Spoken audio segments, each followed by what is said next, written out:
do you remember in Minority Report when she was talking about life, fighting back for survival or whatever? Everything kind of fights for its own survival, and she grabs that like vine and squeezes it, and then it cuts her hand to escape.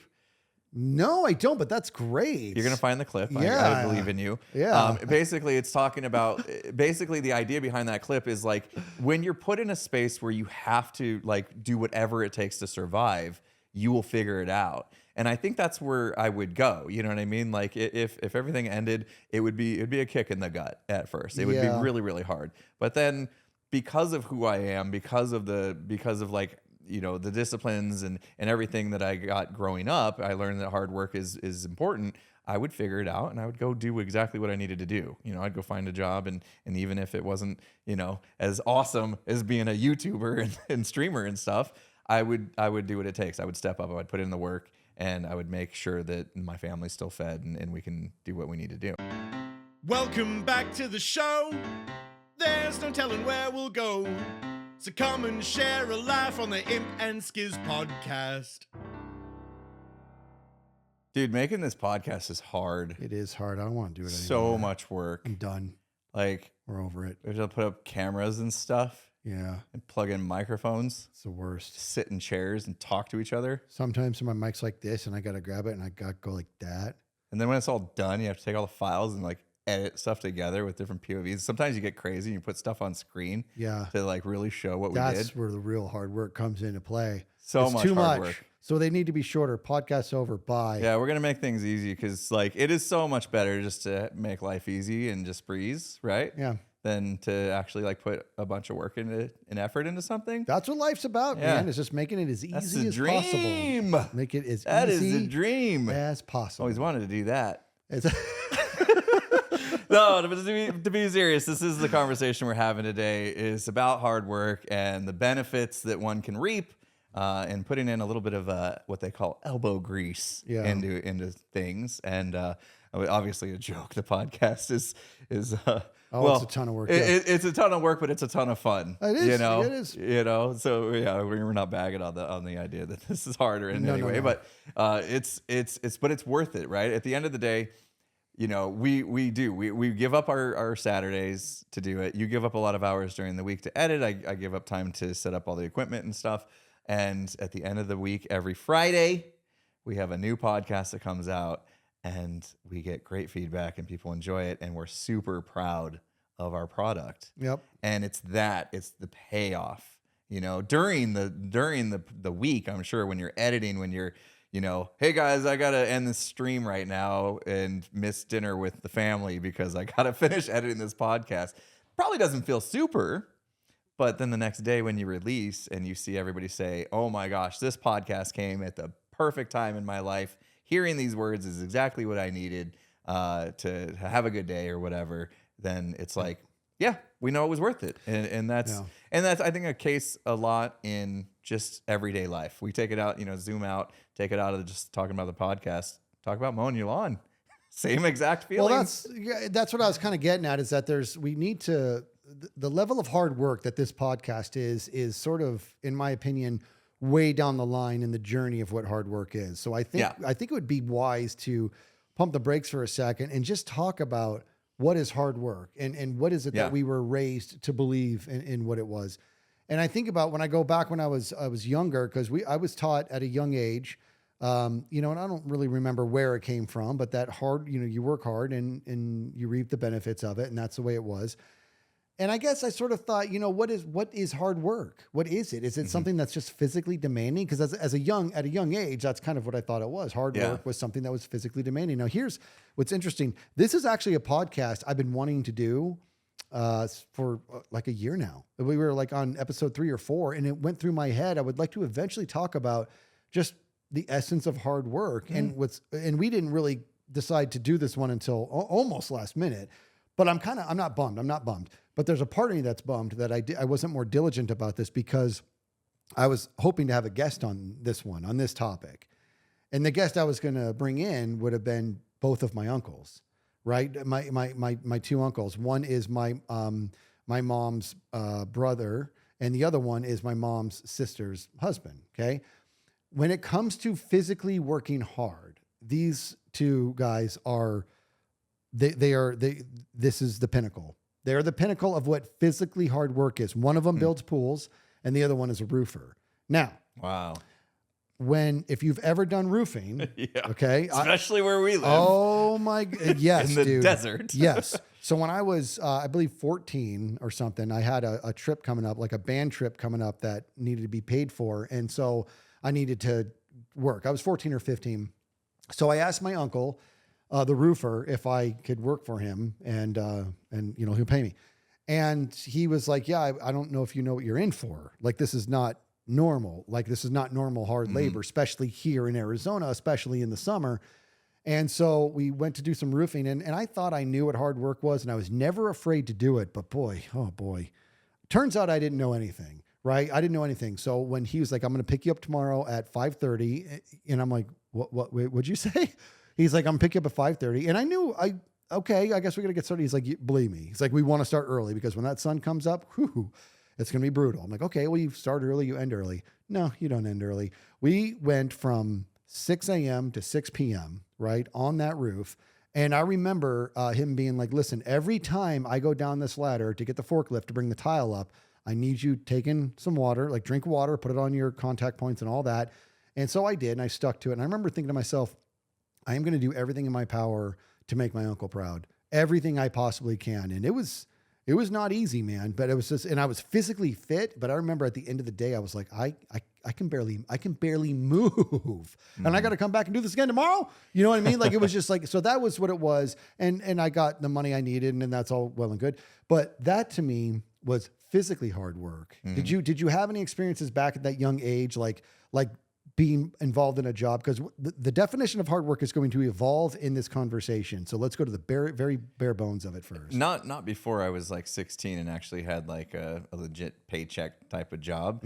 I think what it was for me was just being exposed to seeing how my parents worked hard. Yeah. You know, like I think they were both parents were really, really hard workers. My dad was worked at a ready mix plant that wasn't even like in the same city.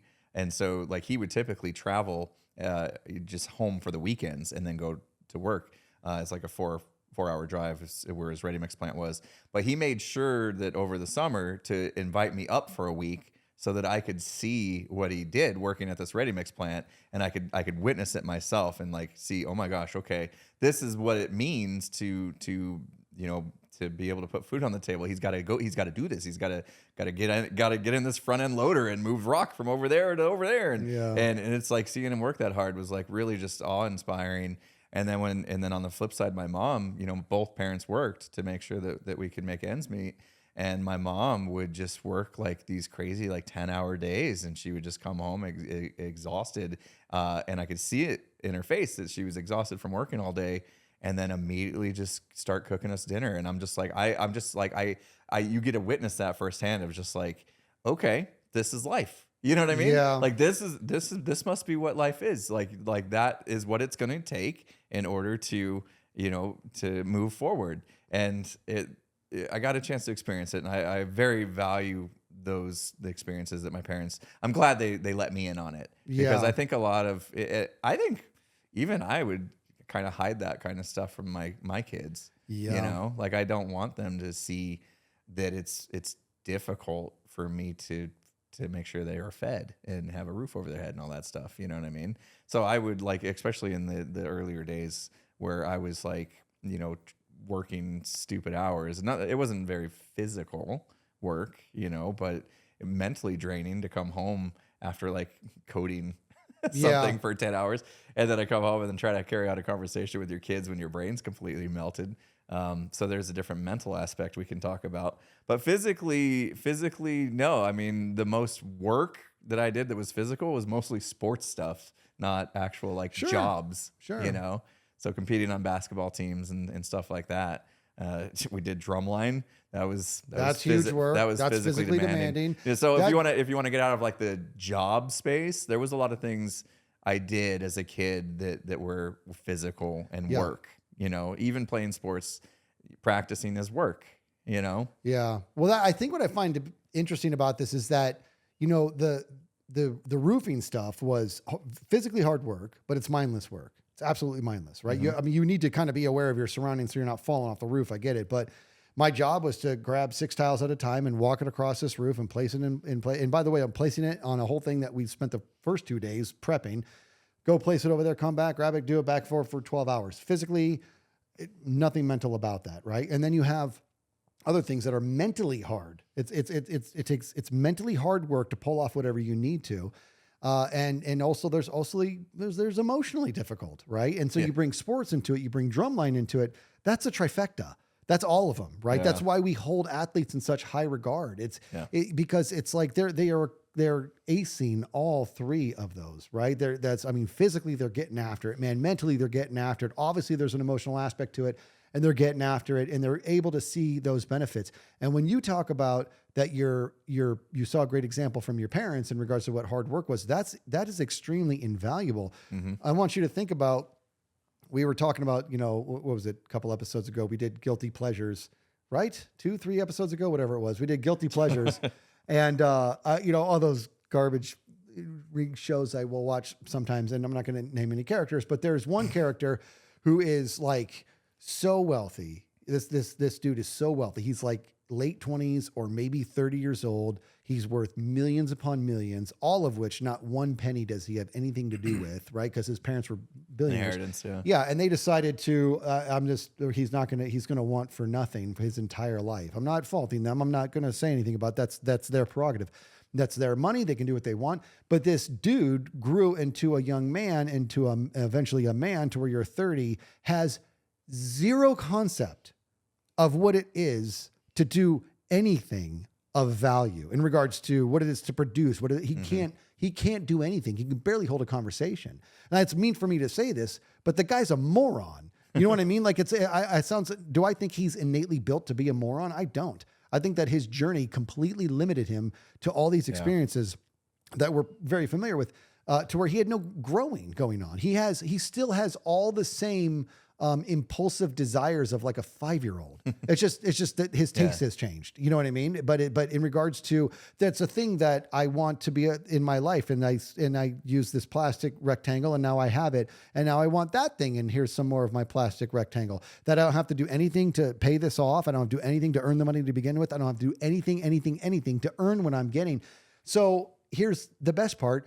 He's also seemingly never actually happy. You know what I mean? And so he doesn't get to experience, I pity him. He doesn't ever get to experience what it is to push forward that hard work and get something in return. Right. You know what I'm saying? And that's what I think that's yeah, what learning that there's a payoff for putting in effort into anything is huge. And getting things just handed to you without having to actually work for it is going to put you in a space where you never fully understand that. And I think actually you can go from one to the other. You can go from being a hard worker who values putting in the effort and sweat equity and all that into things and getting the payout to getting comfortable over time. I mean, shoot, let's talk about something we talked about before. Like during the pandemic, we got comfortable with like DoorDash. So it happens, right? You go from like understanding what it's like to put in the hard work to make dinner, and then the payoff is you made that and it's probably healthy and you get to enjoy it, to, oh, it's just easy enough. I'll just hit this button on my phone and I get food delivered to me. Yeah. You know what I mean? You can learn to forget what hard work is like. I mean, honestly, the more older we get, the more comfortable we get, either financially or just in our jobs. You know, we move up into roles that aren't as demanding at like some of the entry level stuff. Yeah. You kind of get into that space right. to where you forget. You're right. You forget what it was like to have to come into work and prove yourself, work the 10-hour days to show that you're worth the hire. Yeah. And because now you're comfortable and you've worked your way up and people know you and they know that you're going to do your job and you're fine and you don't feel like you have to prove it anymore. So I feel like you can slide along that scale. I agree. As a human based on where you are in life. I agree. And it's kind of weird because it makes me wonder. So this guy I'm talking about, is he old? Is he old enough now to where if he was put into a space to where he had to work hard to get the things that he wants, would he be able to do it? I mean, a lot of it comes down to character, right? But let me be very forthcoming in regards to who I am. I grew up understanding the idea of work at a very young age, and I worked and did my thing. And as time went by, I realized here's how you get ahead in the world. Just be better than the guy next to you. And that I actually specifically learned in drumline, right? Be better than the guy next to you and you'll always be fine. Because if you do that, then they're going to put you somewhere else and there's new people next to you. Be better than them, right? So anything I did, I was going at it with that mentality. When I first started working at Costco, boy, that is another lifetime ago. When I first started working at Costco, I got those hours, I got those shifts, and my job was as mundane as it gets. But you know what I'm going to do? I'm just going to do it better than anybody else here. That's what I'm going to do. I don't care how mundane it is. I took pride in the fact that no matter how mundane or valueless the job is that you're giving me, I'm going to do it better than anybody. And it actually hurt me to begin with. And the reason was because everything was about speed. So you actually had to half-ass it in order just to survive. So they'd be like, listen, can you go straighten up that aisle? And if you can think of Costco, it's a warehouse. Those aisles are large. It was like closing time and we were supposed to be straightening up the aisles, and where everybody was done with like 3 aisles, I was halfway through only one. And they were like, dude, what is taking you so long? You know, and I was new and they were nice and everything. And I'm like, I don't know how they're doing it so fast. But then they looked at my half aisle and it looked like wallpaper. Like I did it was almost like I was, that's a stupid way to do it. You're turning every can so the label's facing perfectly out towards the customer. Yes. Wow. It quite literally looked like somebody with severe OCD had done this, right? And the manager, I got to give him credit, man. The manager came over, he's like, let me see what okay. Oh my God. You know, and he looks at it, he goes, okay, first of all, wow, that's impressive. We don't have time for that. He handled it very well. He's like, and he goes, let me show you. And he did this thing and it was like, what a mess it was when he was done, but it was straight enough to start the next day. Yeah. You know what I mean? And I'm like, okay, I got you. And he fixed me right then and there. So it was like, I was just trying to get there. But what he saw was, this is where this guy's work ethic is by default. If I can taper that, we got something here. Yeah. And when I ended up learning was that I was there for like, I don't know, like 2 months or whatever. And the guy who had recommended me, they went up to him. They're like, that was a good find, man. You know what I mean? They're like, that guy's one of the hardest workers we have. And then next thing you know, I'm in their eyes and I'm ready to. So now let's take that work ethic. Let's take that environment and try to apply it to today's Skizz. Well, I do work hard at my job. I do. I'm also very, very aware that I am granted a tremendous amount of freedom so that I can work on my second job, which is, well, this and streaming and YouTube and all that, right? So I'm very, very fortunate. Very fortunate. So the flexibility I have, I can wake up earlier, start at 6 a.m. I can work, late at night. I can work on the weekends to make sure I'm caught up at my regular job so that I can fit in all the awesomeness that you and me and Green and Tango and all of us do together. It's great. Well, let's just snap our fingers and say everything changes. And the next thing you know, I've got to go do a job like Costco, which it could happen. It could happen within my work. They could be like, listen, this whole organization's going away, but we actually need you in the factory. Now there's no freedom. By no freedom, I mean goose egg, right? So now where I can say to my work, which I just did last week, guys, Thursday, my availability is going to be very limited. I'm going to be online early in the morning, taking care of some meetings, but then I got to take my dad to a medical consult. And then I'm going to be out pretty much, most of the day, but I have my cell phone. And the response from my team was, no worries, we got you. Yeah. That's the type of freedom I have. If I'm in the factory or I'm back at Costco, that's not going to happen. Right. So when you're talking about how that scale can slide, I agree with you, but I think it's directly tied in with your character. And unfortunately, I fear that I operate like a zip tie. It's only one direction. I am worried I will never be able to go back. You know what I mean? Tell me about it. Yeah. See what I mean? I don't work at Intel anymore. Tell me about it. Like if things all shifted, like you said, and all of a sudden I'm like, okay, I better go, I better brush up my coding skills. Yeah. What language are we using these days?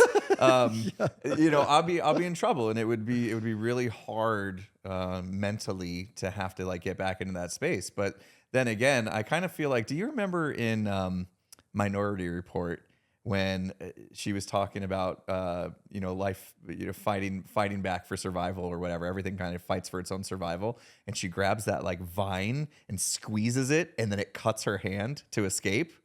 No, I don't, but that's great. You're going to find the clip. Yeah. I believe in you. Yeah. Basically, it's talking about, the idea behind that clip is like, when you're put in a space where you have to like do whatever it takes to survive, you will figure it out. And I think that's where I would go. You know what I mean? Like if everything ended, it'd be a kick in the gut at first. It would be really, really hard. But then because of who I am, because of like, you know, the disciplines and everything that I got growing up, I learned that hard work is important. I would figure it out and I would go do exactly what I needed to do. You know, I'd go find a job and even if it wasn't, you know, as awesome as being a YouTuber and streamer and stuff, I would do what it takes. I would step up, I would put in the work, and I would make sure that my family's still fed and we can do what we need to do. Yeah. You know, I think at that point it would start to slide back. It'd be like a little bit of a zip tie because it'd be hard to go back, but it wouldn't be impossible. You know what I mean? No, I absolutely hear that. And maybe you would be better at it than I would, because I've noticed I'm moving in a weird way these days to where like we talked about the essence of hard work and the benefits. And I want to be very, very clear here. Hard work absolutely has gigantic benefits. It's just, you have to be at peace with the fact that the definition of hard, or the arena you find yourself in, is a moving target. And so if I were to, first, what was physically demanding when I was a kid doing the roofing, blah, blah, blah. And then I have a really funny story for you. I'll get back to it in a second. Doing the physically demanding stuff, then doing the mentally and physically demanding, which is the drum and stuff, which also partnered with being emotionally demanding or whatever, moving into an actual job to where it wasn't really mentally demanding. There was a physical aspect to it, but if you applied a mental aspect to it, then you were given more attention, you're given more value, right? So the next thing I know, I'm being in charge of more things at Costco. This is back in the day. I'm being trusted with more things. I mean, there is something to be said for only being there, you know, a handful of months, and you're given the keys to about $800,000 worth of jewelry. Like that feels good. Right. Like, oh, they trust me. This is good, right? So that's all paying off or whatever. Take it all the way into where I'm working at Intel. Years into my career of hard work and trying to do all that, now I'm going to shift my hard work into doing what I know that this company needs, right? And creating what I did along with our buddy Joe inside the factory. That was a big deal. And that was not only physically demanding, not only mentally demanding, but wow, was that emotionally demanding, because I did it at the contention of whoever my manager was at the time. That was the entire journey. That was my whole journey. Was me constantly trying to justify with my own management, this is what our business needs, and them saying, I don't want you doing this, and me saying, what is it I'm not doing that you're asking me to do? Like this constant battle for like years, bro. Yeah. Years, right? It's just constant battle. And then the best part is when their manager would come to them and be like, what is it that you're doing that's, you know, imaginative, or what are you doing that's pushing the envelope? He'd always bring up my stuff and Joe's stuff. Well, we're doing this.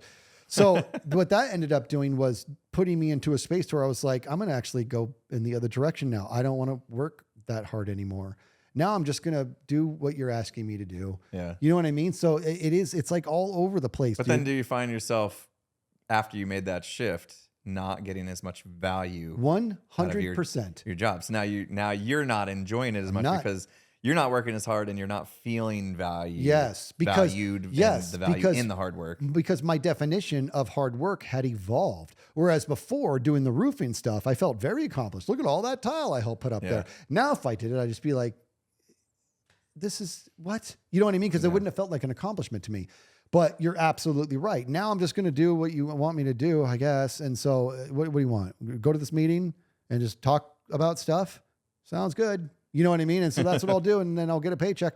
And it was, you're right. I was left with this empty feeling because my definition of what hard work was also, to me, didn't make any sense unless the value of it was something intrinsic. It was something real.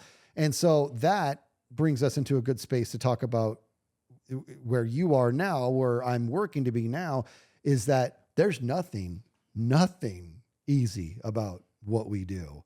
This podcast is very difficult to do, and I love every bit of it, man. Yeah. And the YouTube's very tough, and I love it. I love even you got to embrace the suck. Yeah. You know, streaming. The amount of love and support that I get from the streaming atmosphere, it defies description. It defies description, and even that's difficult work. It's very hard work because sometimes I'm not feeling it going in, and you got to figure it out.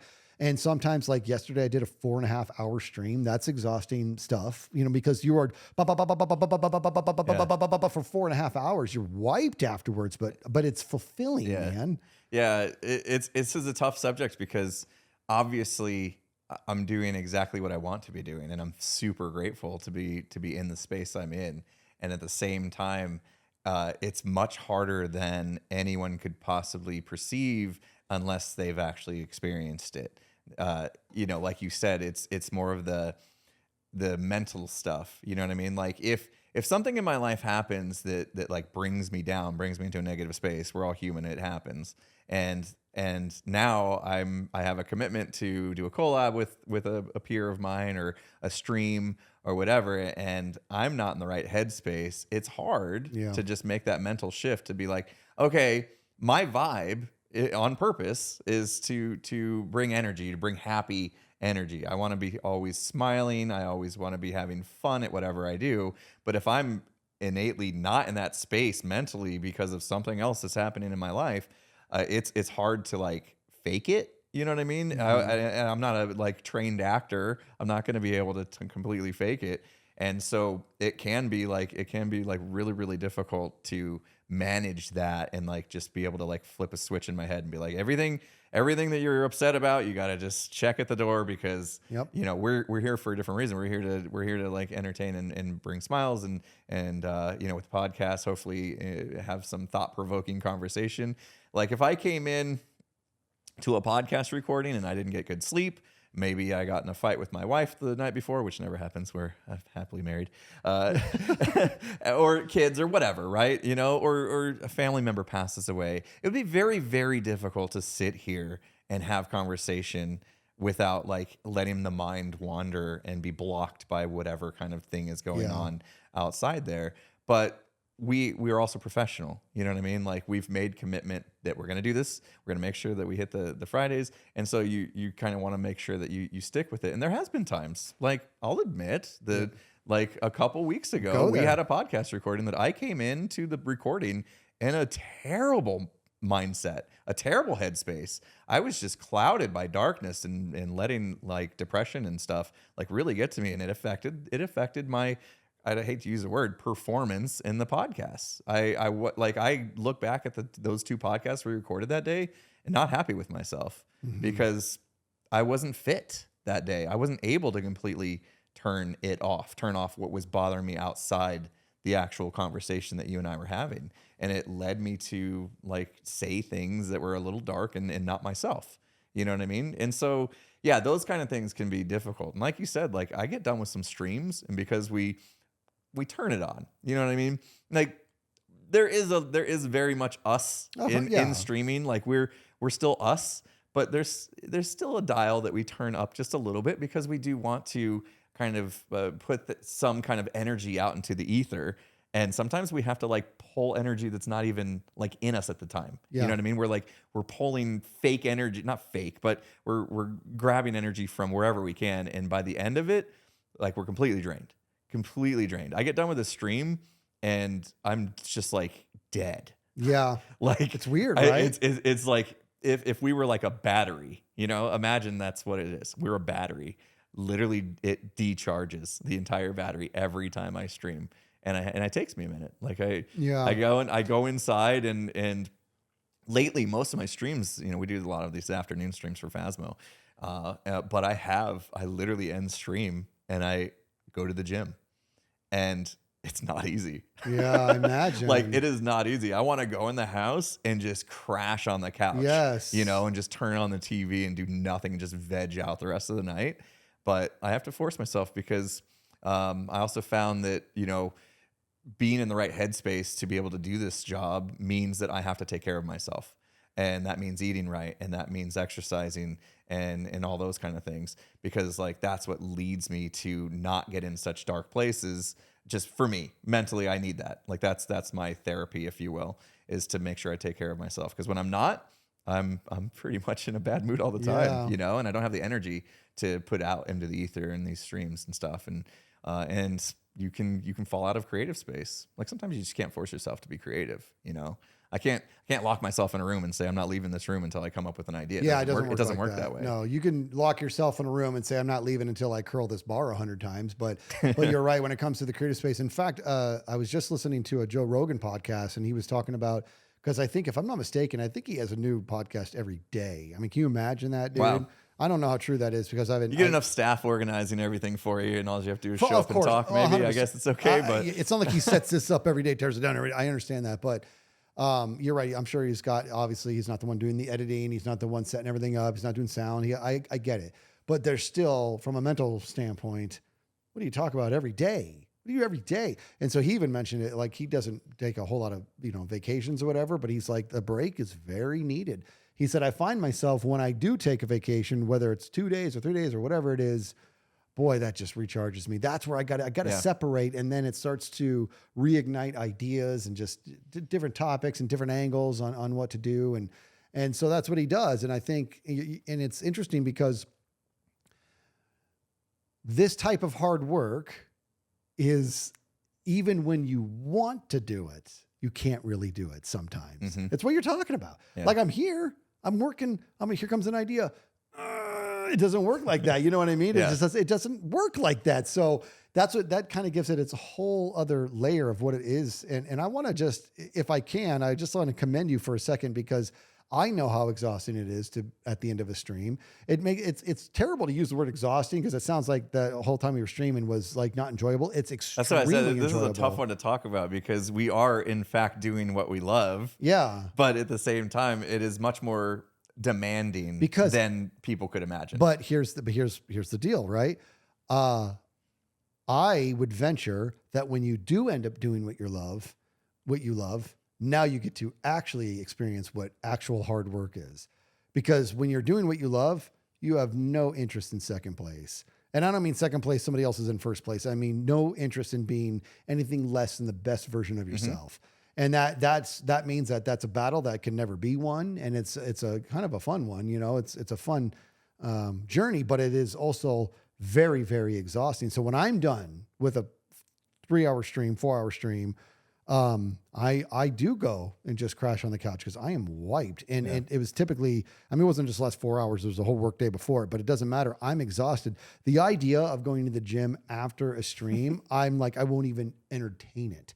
And that's bad. That's bad. That's another whole level of hard work that you're getting into. It's one of those things where the hardest step is the first one. Yeah. You know what I mean? Yeah. Like the hardest decision I make every day is whether or not to lace up my shoes at that time, because it'd be easy not to. Oh, but then once I do, and when I walk through the door of that gym, like I'm so happy I did it. Yeah. You know what I mean? And then after it's over, especially like if I have a day that I crush or a week that I crush, like that's when I look back and I'm like, I'm excited about who I am. You know what I mean? Like, okay, I am doing what I should be doing and what I want to be doing.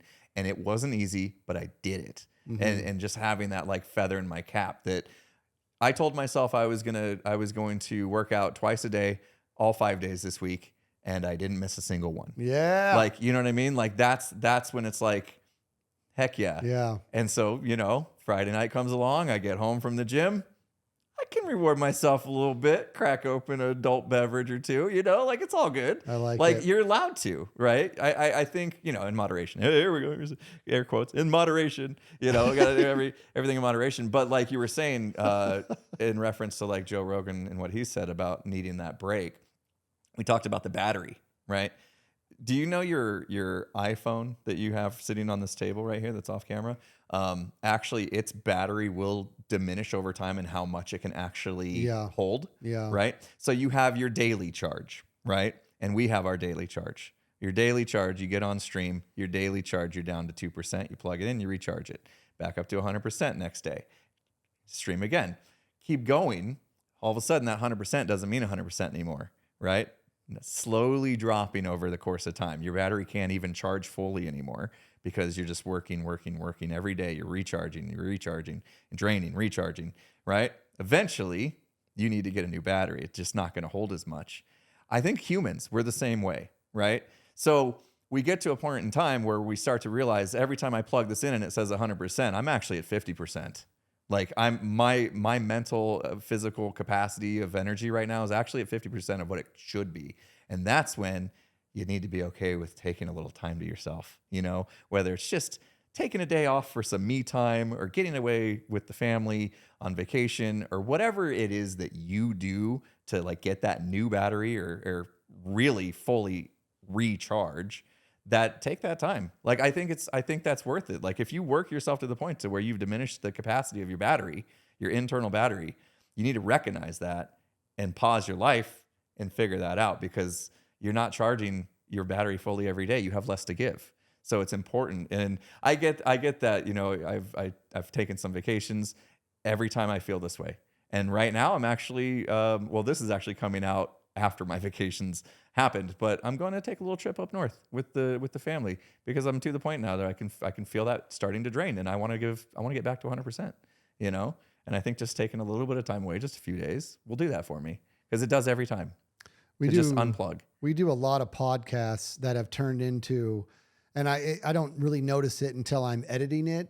It's a lot of podcasts of me kind of almost imparting wisdom to you, or what I think you need to do, or insight I have.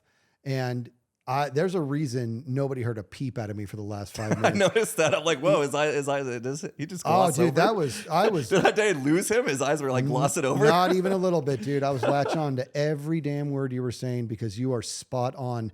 And I didn't even, you quite literally just taught me something, because I was listening and I was like, I'm listening because I'm in agreement. You notice I wasn't nodding in agreement.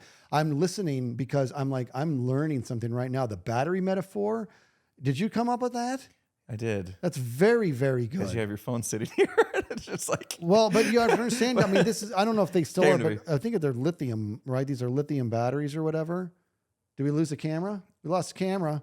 Camera's lost. Might have lost the center camera. It's okay. Okay, we'll have to just We won't have a guys. center cam outro today. Hey, we have the important ones. What's up, buddy?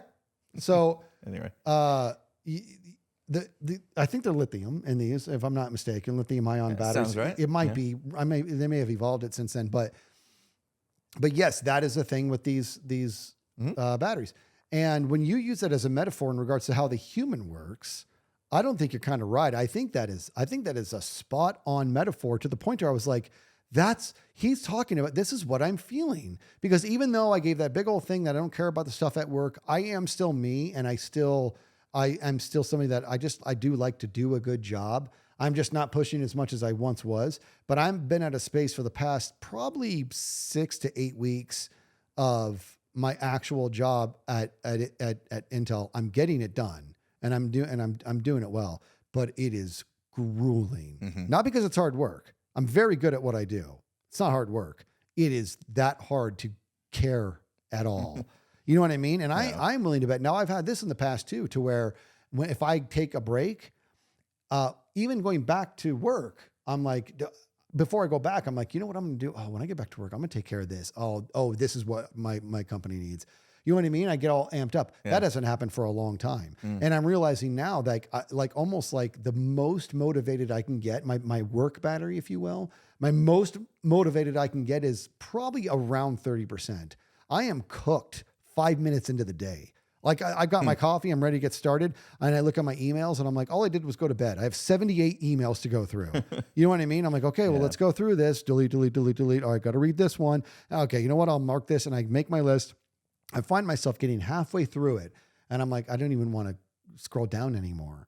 You know what I mean? And I look at my list that I've built. I'm like, I haven't finished my coffee. I've got 10 items on here. Yeah. You know, I'm like, okay, that's okay. That's okay. Just get through it. And I go and I get through it. But the whole time I realize I'm just trying to get through the day right now. That's all I'm trying to do, is just get through the day so I can get on to what I really want to do, which is this.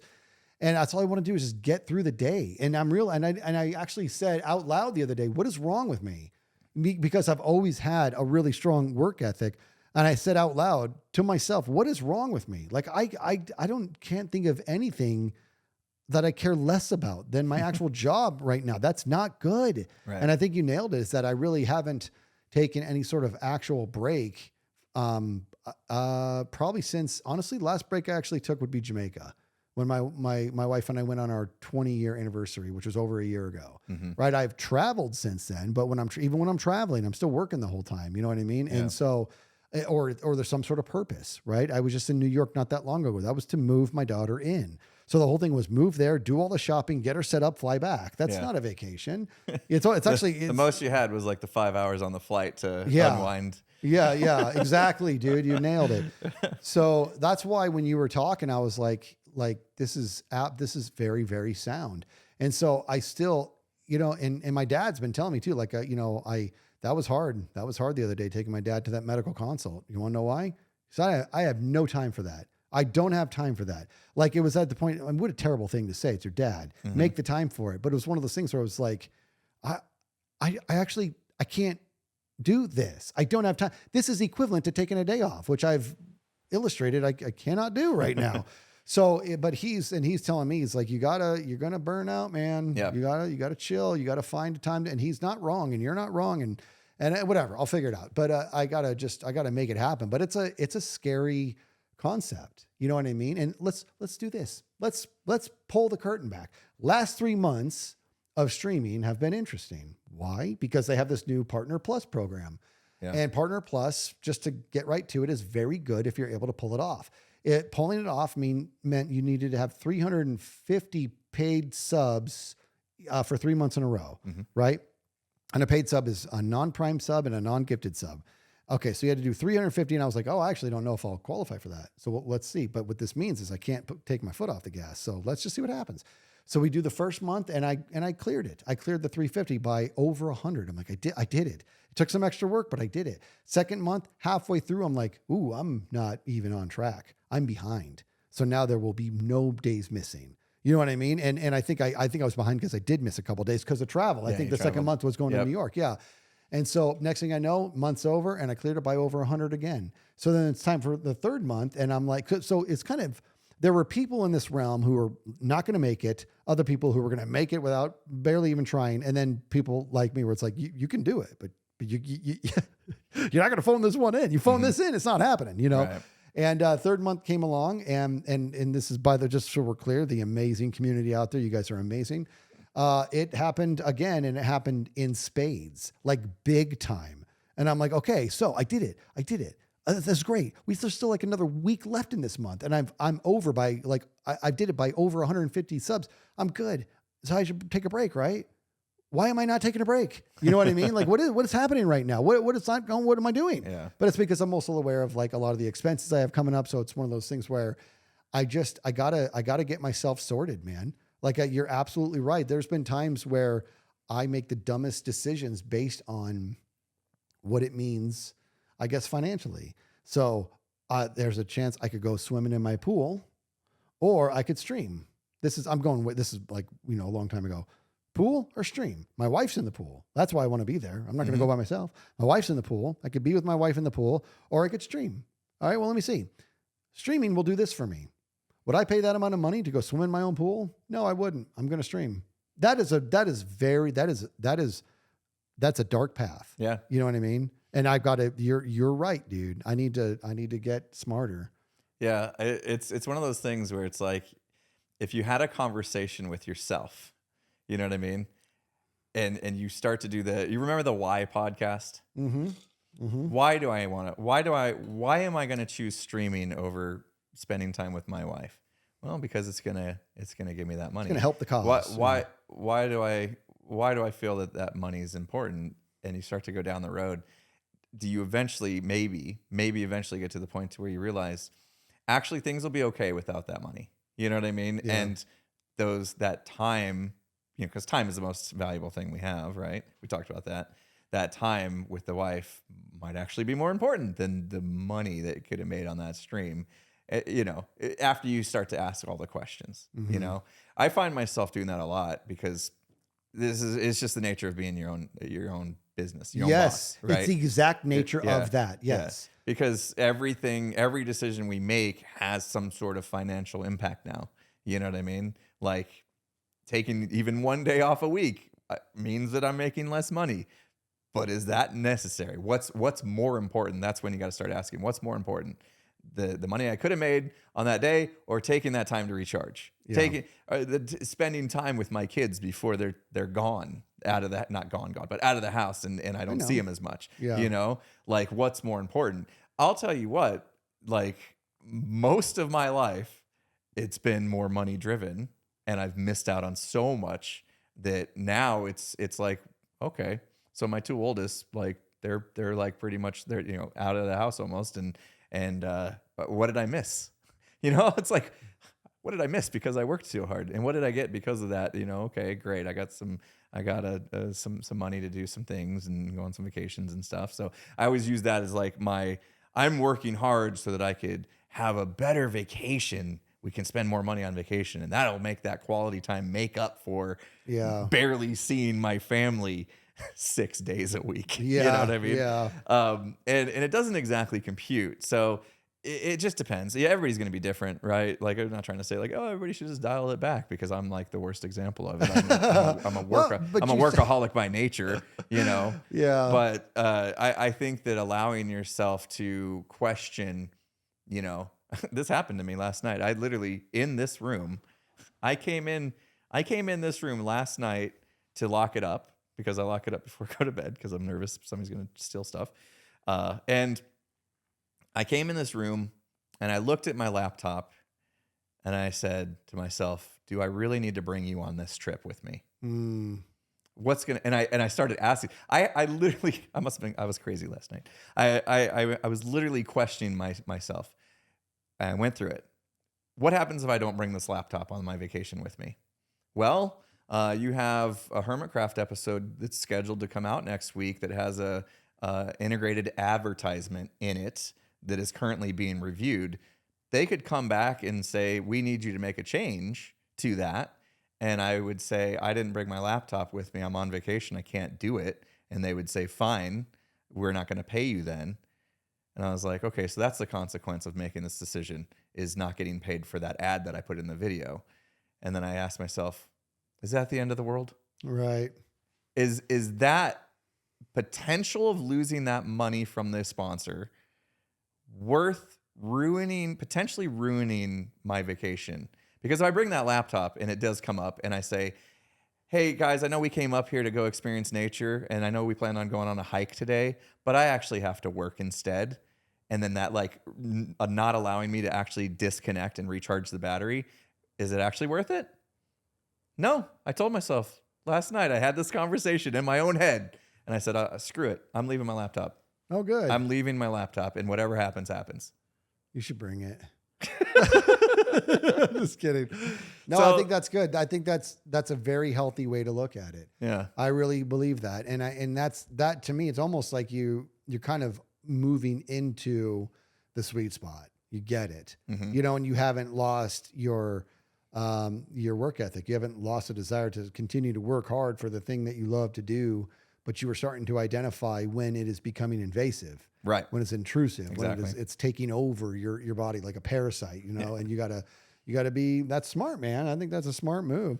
So I sort of teased the crowd and you with a funny story that I could tell you guys. Yeah. Let's Hear it. dance. So we talked about what it was to do physically hard work. And I talked about how the two people were my uncles, right? One is Dennis. He's the roofer. The guy's just, I can't even, this guy, we've always called him the cat because how many lives does this guy have? He's been on fire. He's fallen off roofs. He's fallen into vats of boiling tar. Like this guy, I'm telling you, bro, he's been in motorcycle wrecks. This guy is like, and he's just as tough as nails his whole life. Right.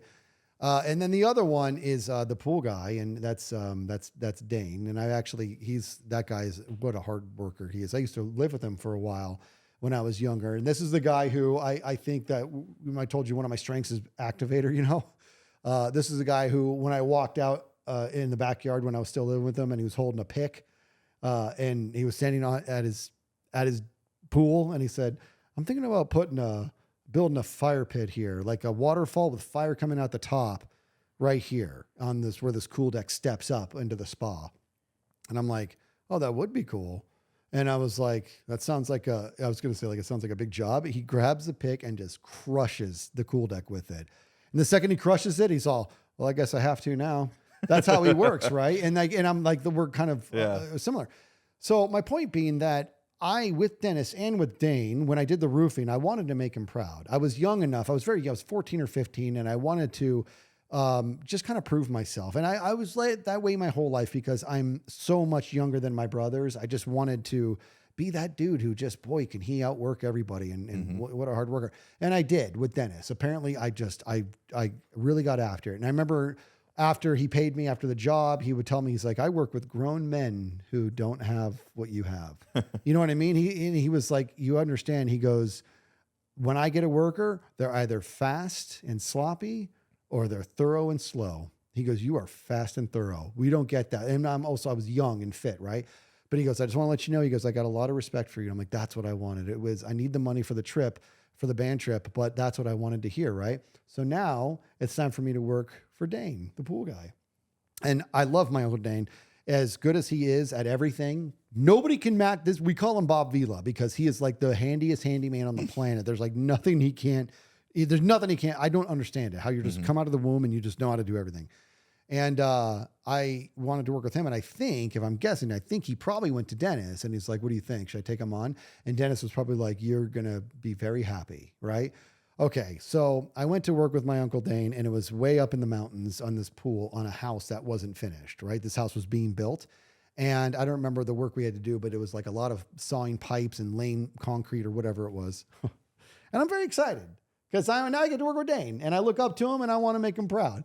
I wish he was here to hear this because he does not know the story I'm about to tell. And maybe Uncle Dane, maybe I'll send this link your way and you'll understand what that day was all about because I have kept this a secret like my whole life. Okay. Ooh, okay. Spicy. So we're working and I'm like, and I feel good and let's do my thing. And granted, as equally as good as he is at everything, he is equally as bad at teaching whatever that something is, right? I think I've talked about this before. He is the worst when it comes to teaching stuff. You still want to send him the link? I'm fine with it because one time we roasted him at one of his birthday parties and I told not this full story, but I told that piece that he can't explain anything. And so I've got to go get concrete, go do the sand and the concrete mixture and then roll the wheelbarrow back to the back where we're working and put the water in it and do that. And that was a nightmare because he didn't know how to explain that. Make me some concrete. And I'm like, what does that mean? I don't know how to do that. He's like, it's all up front. Everything's up front. I'm like, what's up front? I don't know what you're saying. I know what concrete is. And he's like, it's up front. You're going to see sand and concrete. And I said, and I mix them together. He's like, well, put them in the barrel and bring it back. We'll mix it back here. And I said, okay. Is there a ratio here I should know about? He's like, yes, it's 5-1. I'm all 5 sand, 1 concrete. Like I'm like spoon feeding him how to explain something. Right. And he's like, oh my God. And then he like tells me he goes, it's 5 sand, 1 concrete. I'm like, okay, that's all you had to say, man. So I go out there and I do it. I do exactly what he said. And I walk it back and he's like, where's the concrete, man? He's starting to cuss at me and freak out. And I'm like, I did exactly what you said. And then I'm like, you do it next time and let me watch you. So what he does is he grabs the shovel and he fills up the shovel by about maybe 20% of the shovel of sand. And he grabs a big giant heaping thing of concrete. I'm like, come on, man. What are you doing? Right. So there's like really frustrating. I want to do well for you, but you can't explain anything. So we're going back and forth and all of a sudden the tummy starts to rumble. Uh-oh. And I'm like, why is my tummy rumbling like this bad? What is this? I don't feel good, man. Like, and I this is a nice story to tell because was it last podcast, 2 podcasts ago about embarrassing? You're like, I told you, I'm sure I've been embarrassed, but I can't think of anything. Here's the story. All right. And this is you should not be that happy about this. So because you had nothing embarrassing. I'm like, you don't live your entire life into your 40s without having something embarrassing. That's why I said the answer is yes. I can't think of it. I put you on the spot to come up with something. Yeah, but this is a good one. So I'm like, oh my gosh, what is happening? And I'm going back through my head. What is going on? And I'm like, ooh, last night I went and I got wings with my brother. That must have been a bad batch or something. I do this all the time, but that's got to be it, I guess. I don't know. But whatever, man up. You got this. Just ignore it. Just keep. I'm like, gosh, this is the worst. So I'm like, all right, well, the worst part actually is this. There's no bathroom anywhere. Nowhere, bro. Oh, right. The house is being built. Why are we working this site? We're working this site because if you have to take a piss, just go in the corner and take a piss. You know what I mean? Taking a crap, that's not on the table. We're working today. And it's just me and my uncle. And I'm like, and finally after so much time, I'm like, okay, well, let's take care of this because I'm starting to slow down. I think he's starting to notice I'm doing poorly. And now I'm definitely not impressing him, but I want to impress him.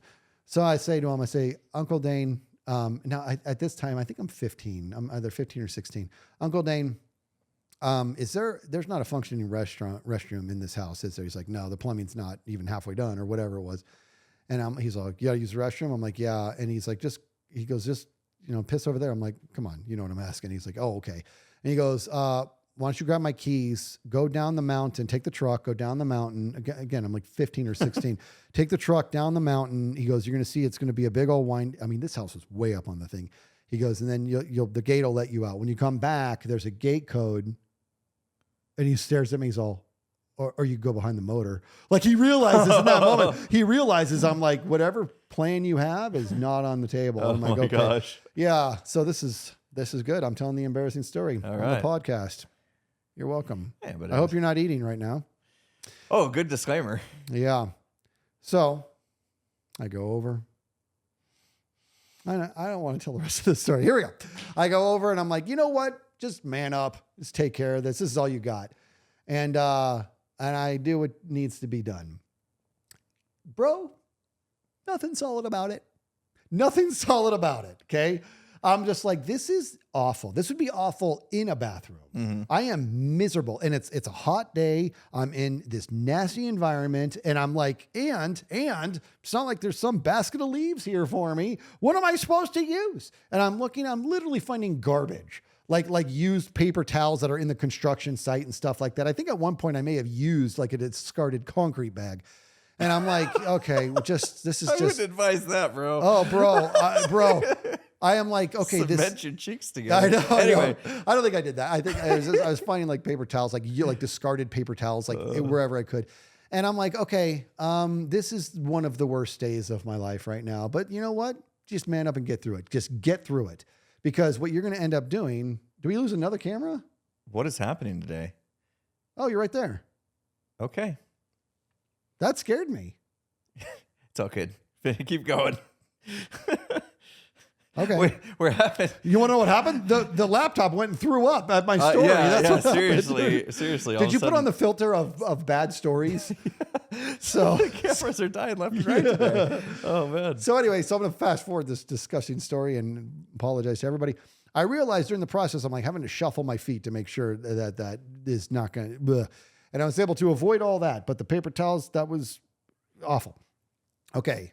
Got the poison out of me, man up, get back to work. That's what went through my head. Mm-hmm. And I started walking them all. Yeah, the rest of this day is going to be a very long day. And it got to a point to where the aftermath and the fallout of that nonsensical chapter of my life was so severe, I could barely walk. And I didn't want to say anything to him. I could barely walk. I mean, the pain was so unbearable that I could barely walk. And I was like, I don't want to say anything. I just want to man up and get through this, but I am so miserable right now. And then he's like, okay, go make me more concrete. Oh, good. Because that's like an 800-foot walk. So let's go do that. Now I'm coming back with a wheelbarrow. This goes on for several hours. And I come home and it's time to get washed up and start the healing process. Even the drive home was rough, right? And I come home and I could tell my uncle was just like, what a joke. You know what I mean? I knew that too. And I come home and I just to get there faster. It was bad enough that there was a very decent amount of blood. Oh, I mean, it got that bad. It got that bad. And I was like, well, I mean, I can't be accused of not being tough here. You know what I mean? Like I worked through that and that's a lot of blood. And this is going to be a rough healing process. I never told him that story. I never told him. I know I've told people. Clearly I've never told you this, but I know I've told people before, but it's been so, few and far between. There's never been a reason. And because we're talking about hard work and working hard and like getting his approval, if you will, was so important to me that I made it my forefront that when I started to you want to talk about not taking care of yourself. When that started to go super south, I should have made everything about taking care of myself. Right. Because just to kind of take this very disgusting experience and add on to the metaphor, had I properly cared for myself in whatever means that needed to, I could have actually been a good worker for him. Right. You know what I mean? Instead, he to this day, he's probably like, I don't know why Dennis ever told me this guy can work. He's a joke. You know what I mean? Well, now he knows if you send him the link. Yeah. Oh man, yeah, that's rough. I mean, what'd you take from that though? I mean, obviously now looking back, you have some. I mean, it's a funny retrospective on it, but yeah, it's at the time, I took nothing from it. At the time, I felt like an overwhelming loser. I felt very, very weak, and I felt like I wasted my uncle's time, and I felt like my quest to make him proud of me was failed miserably. That's what I took from that. Yeah. And it was kind of hard, man, because I kind of feel, and I could be making this next part up, but I almost wonder if the two of them talked. And Dennis is like, "What are you talking about, man? He's great." And Dane's like, "What are you talking about? He sucks." You know what I mean? Like, I don't know what to make of it, you know? And so as time went by, I do realize that the reason I got myself into that predicament is because I did have the capacity to feel embarrassment back then. And so I was embarrassed, obviously. That's why I kept so quiet about it. And then two, everything was about hard work. Everything was about working hard, all the way to the point of my detriment I tell you, audience, I'm sorry. That was awful. Sorry about that story. It's over now. Yeah. And I'm not hungry for lunch anymore. So thanks for that. That's what we do here. We wear it on our sleeve. No, but it's good. I think now having the retrospect and like kind of relating it to the if you just taken a moment and gotten yourself right, how much difference that would have made, for the day, and now apply that to like your current situation. You're saying like you're feeling like your battery capacity is kind of at an all-time low, and the way you recharge that, or with an iPhone, we'd get a battery replacement or a new phone, right? Yeah. The way you do that is definitely an individual thing. It might not be a vacation you need. It might be a different role in the company. Might be a change. I was just it might just, it might be a change, or it might be, a new hobby. Who knows? It's going to be that like how you recharge your battery's capacity is going to be, I think, different for everyone. For me specifically, the only way I can do it is to unplug completely. And that's why I made the decision. I'm not bringing my laptop, you know what I mean? Like, cause I know I won't unplug completely if I don't. Even the last vacation I went on, it took me a good 3 days before I learned to let go. Like I had to like force myself to like just unplug and recharge fully. So, and then it's not easy also coming back, you know what I mean? You come back, you're like, okay, yeah, my battery's full. But then you like I said, the first step's always the hardest one. It's always hard to like just put my shoes on, especially since I don't like wearing shoes. But but to put my shoes on at the end of the day to make sure that I make it to the gym, like just making that first step is always the hardest one. But I never regret it. I never regret like forcing myself to take that first step. Yeah. That's the payoff. That's we're talking about hard work. You put in the work, you get past that first hard step, and then at the end of it, you did what you wanted to do, what you told yourself you were going to do. You put in the effort, and there's always a little bit of like, I did that. And that's what I love. That's why I like this job, because we have something, you know what I mean? That hitting the publish button means we did it. Yeah. You know what I mean? Yep. I know what you're talking about. And there's something to that. I think, at least for me personally, I really like, and that's why I like developing as well. When I was doing development work, I could create a product that, not only does it like make others' lives, but I have something tangible. You know what I mean? Yeah, it's virtual, it's in a software, but I can look at that and be like, I made that. Yeah. And you can feel a sense of accomplishment by doing that. Even mowing my lawn, you know what I mean? Yeah. Like I said, I brought up the lawn mowing thing. You get done and you're like, man, the grass looks sweet. You know what I mean? I can sit back and get an iced tea and just enjoy it. Yeah, So I think it's important to, one, understand the value of hard work, and two, allow yourself the time to enjoy the aftermath of the hard work. Yeah. No, I got it. You're going to plant the fig tree. You got to sit underneath it sometimes and enjoy it. Yeah. I get it. Yeah. It's very good. All right. So I almost want to talk for another 20 minutes so I can edit over that whole story. Just The regret was Nah. should I have really told?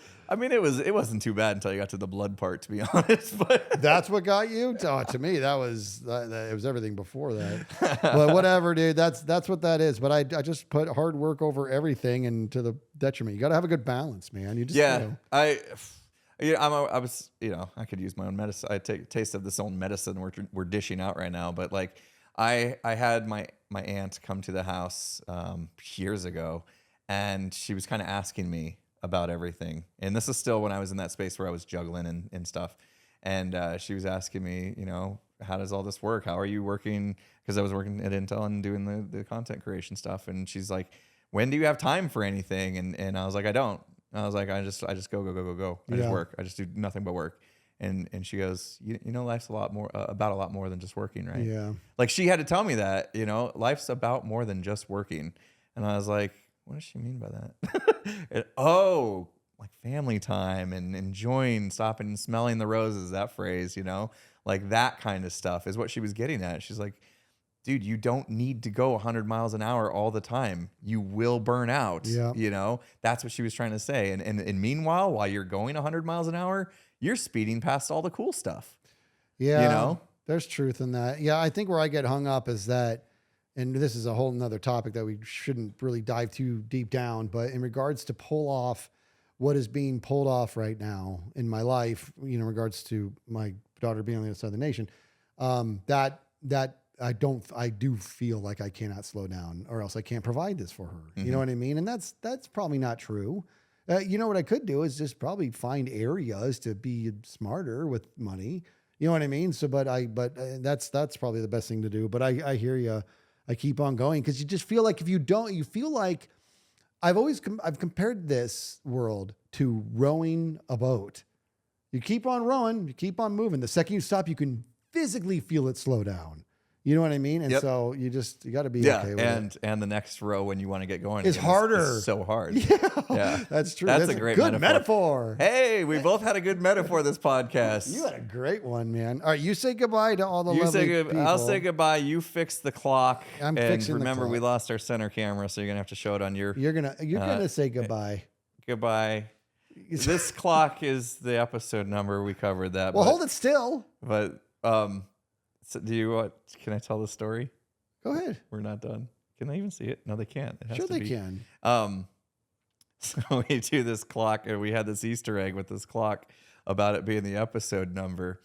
And Skizz went to set it for the first time. Usually I'm the one that sets it. For episode 61. For episode 61. Earlier, which is the episode last week. And he set it so that the hour was on the 6 and the minute hand was on the 1.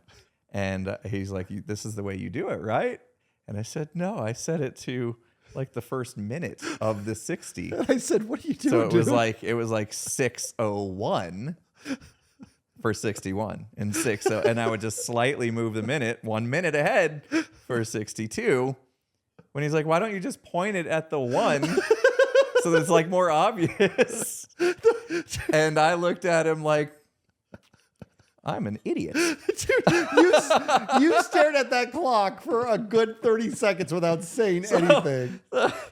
When we remember to set the clock as our new Easter egg thing, it'll be set that way from now on. Yeah, it's good. That's too funny. Anyway, good chat, man. Yeah. I hope I don't know. I hope we both got something out of this because it is a good reminder, not only for us, but hopefully for others as well. That like sometimes we can get too wrapped up in just the hard work part and forget about the fun part. Yeah, right. I agree. Like work hard, play hard is a term. Yeah. Right. And it's all these cliche terms. I get it, but if we go back to the battery scenario, without the play hard, the work hard's eventually gonna just end anyway. Yeah. Right. No, So I know you're right. I learned something. I know I did. Cool. All right, it's time to go play hard. Yeah, exactly. Let's wrap this up. You did that camera. Into that camera. That camera. That camera. That's a Hot Ones thing that Chris Evans does. Yeah. Tell the world what you got going on. That camera. Anyway, we did the Hot Ones thing. Never again. Never again. All right, fun time. See you guys later. Bye. That's his foot. Now they know I wore flip flops.